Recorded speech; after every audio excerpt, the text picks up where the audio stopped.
il existe un site internet pour comparer les prix, mais le site a été pris d'assaut ces dernières heures et il est resté longtemps saturé. Vous pouvez tout de même tenter votre chance. Cette mesure, Pierre Moscovici nous le confirmait ici même hier soir, elle n'est valable que pour 3 mois. Mais après, que va-t-il se passer? Pour l'instant, c'est le grand flou, tout dépendant en fait du contexte international à ce moment-là. Plusieurs scénarios sont possibles. Les voici décrits par Laurent Delsol et Thomas Cruz. Premier scénario, le prix du pétrole acheté en dollars augmente et l'euro faiblit face au billet vert. On aura un essence qui augmentera très fortement et des mesures du gouvernement et du pétrolier qui seront complètement balayées par le taux de change et par les fondamentaux du marché.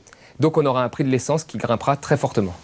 Et dans ce cas, l'État aurait bien du mal à poursuivre ses aides alors que ses caisses sont vides. Deuxième scénario, le prix du baril augmente, mais l'euro se renforce face au dollar.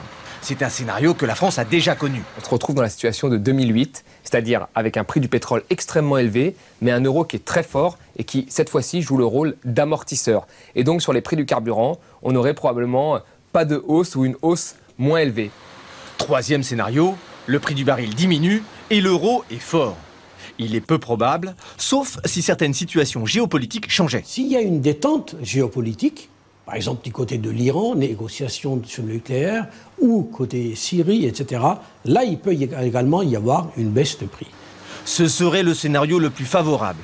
Dans ce cas-là, on aurait un prix au niveau des carburants qui baisserait très fortement. Et si on y ajoute les efforts du gouvernement de 3 centimes et les efforts des pétroliers de 2-3 centimes, pour le consommateur, ce serait une aubaine.